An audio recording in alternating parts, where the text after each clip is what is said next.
So hi guys, another mini vlog.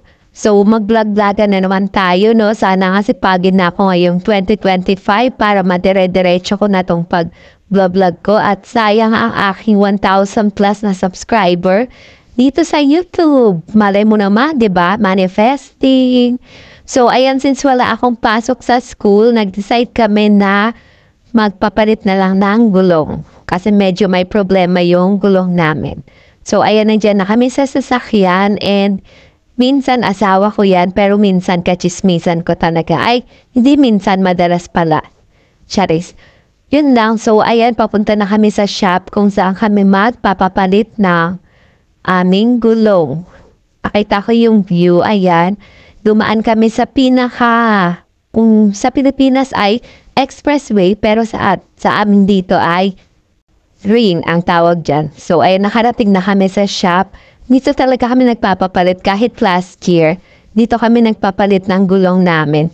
Tapos yung gulong is yung parang 4 season na siya. Yung meron ng pang winter, pang summer, pang autumn. Tsaka nakalimutan ko yung isang season. Das na ganun. So ayan, pumasok ako dito sa customer lounge.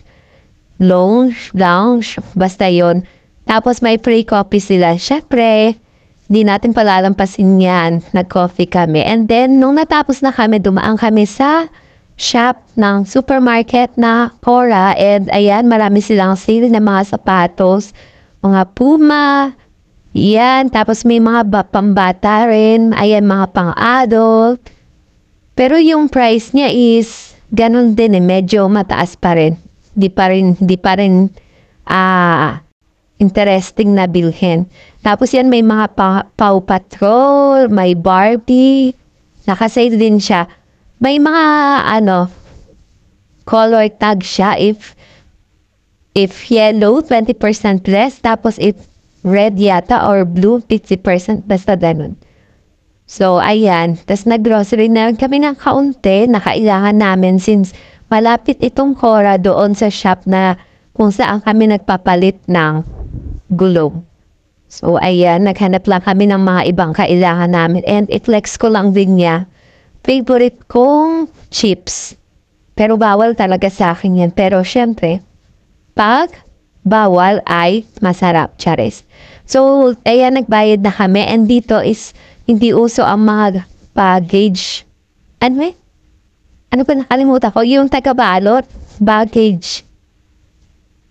Ay, nakalimutan ko na agad.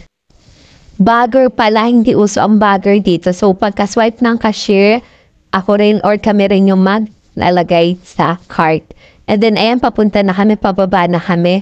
Ay, tapo lang, may konting magic lang kahit pababa siya. And bitawan mo yung cart is hindi siya dudulas. So, ayan, papunta na kami sa parking and uuwi na.